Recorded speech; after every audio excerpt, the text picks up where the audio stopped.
Good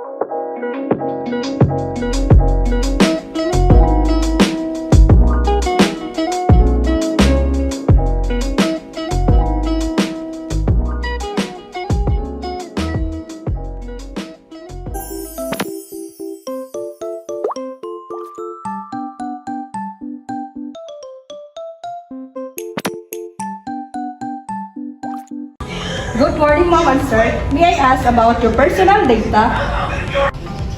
Hello, good morning everyone. I'm Samantha Marie Bendoy Fernandez, 26 years old, happily married. I've been practicing my profession for 6 years, 3 years for private and 3 years and 2 months for public.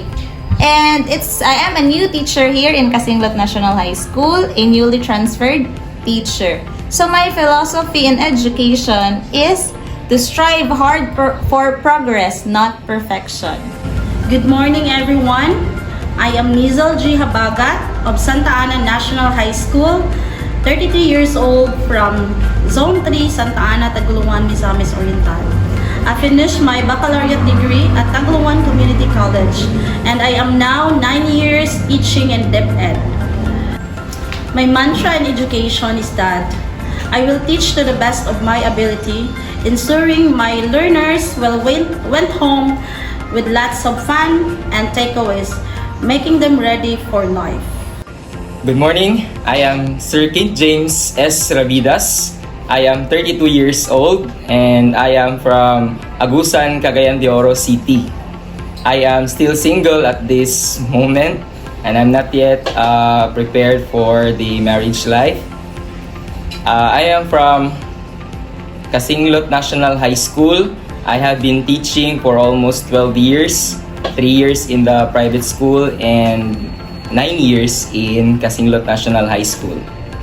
My philosophy in education is I believe that a classroom should be safe and caring community where children are free to speak their mind and blossom and grow. I will use strategies to ensure our classroom community will flourish. What type of assessment is the most difficult to prepare and the easiest part to prepare and why? Okay, well for me, the simplest assessment for me is a formative assessment since it is just simply a paper and pencil assessment. Then, the hardest assessment for me is the performance task assessment, which we need to have a rubric that must be in line with the MELTs. So we cannot assess the student if our activities and if we do not have rubrics in terms of assessing the student. So that is the hardest assessment for me. The most difficult type of assessment to prepare for me is making a multiple type of assessment because aside from it is time consuming, you need to be extra careful in choosing choices to put per questions.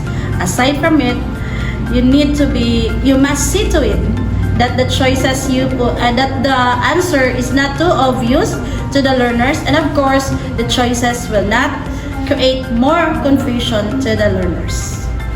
The most easiest type of assessment for me is preparing an AC type assessment. It is because you will just relate these questions to life experiences of the learners, and then they will be the one to analyze and put their ideas into one with this type of questions. Thank you. Okay, the easiest type of assessment that I am experiencing in my teaching career is the formative assessment because it only takes few days to create because it only covers the remembering of facts. That is why I consider it as the easiest type of assessment. Okay, the type of assessment that is difficult to create or to make is, for me, it is the performance task because it takes time in the construction process, and of course by measuring the learning of the students. That is why for me that is a most difficult form of assessment that has to be planned ahead of time. What is your favorite assessment and why? Well, for me also, my favorite assessment is a performance task assessment because I love seeing the students performing. I love seeing the students knowing their capabilities in terms of giving their skills. So I love performance assessment. Thank you. I really love to prepare multiple type of assessment. It is because despite that it is time consuming, it is the easiest way to check the paper of the learners. As an educator, my favorite type of assessment is the performance task assessment because it challenges students with tasks that have real-life relevance and meaning while empowering them to strive more by applying, of course, what they have learned in the subject area. Choosing between pen and pencil assessment or authentic assessment, which would you prefer and why? If I have to choose pen and pencil assessment to authentic assessment, I would love to choose authentic assessment. We teachers would love to assess the student in real life situation. Though we have administered paper pen type of assessment, I would prefer to use authentic assessment since it is more engaging to the learners in which develop their life skills.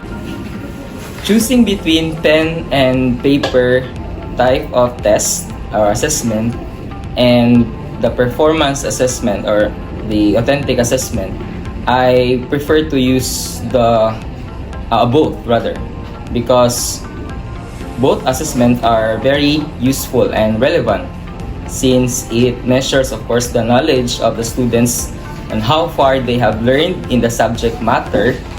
And of course, in the performance task, of course, is the students are measured in terms of their experiences in their learning. Can a teacher be objective in scoring an authentic assessment? How? As a teacher, in assessing authentic assessment, I should or must follow the objective. Since in making the rubrics, we have that objectives crafted from the MELCs itself. For me, no. In scoring an authentic assessment, you need not to be objective but subjective. It is because this method do not have any right or wrong answers, but it depends in the student's interpretation on how he addressed the context. So, in scoring an authentic assessment, you need to prepare a rubrics for you to be fair and consistent in your scores. Okay, a teacher can be objective in the scoring of an authentic assessment because he or she will be using his or her own crafted rubric.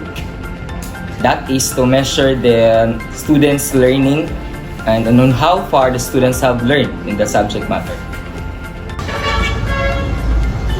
What are the challenges in making assessment in the new normal? In making assessment in the new normal, the challenges that I encountered is simply on giving students activities through online since I cannot assure that the student himself or herself answered it because the students can simply surf on the internet. So that is why it's really hard for me. The challenges I have encountered in preparing or making an assessment in the new normal is that first on the process of administering it because you cannot see if they are really the ones answering the assessment. Second is on the process of giving feedbacks to the learners.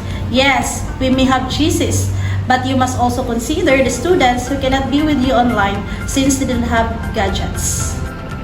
The challenges of the teacher, especially us teachers, in making assessment during this new normal type of learning or new normal type of modalities is that it needs actually careful planning, especially that students are now in their remote places. We have difficulties in locating them and in delivering of the instruction and even the assessment. Those are the challenges that we experience nowadays here in our school. A sample of an authentic assessment prepared by the teacher on how it was graded or scored. Okay, for my rubric in terms of assessing authentic assessment, for the role playing, I had used the character assessment since I want to know if the students had handled or had done her part in role playing or in acting her character.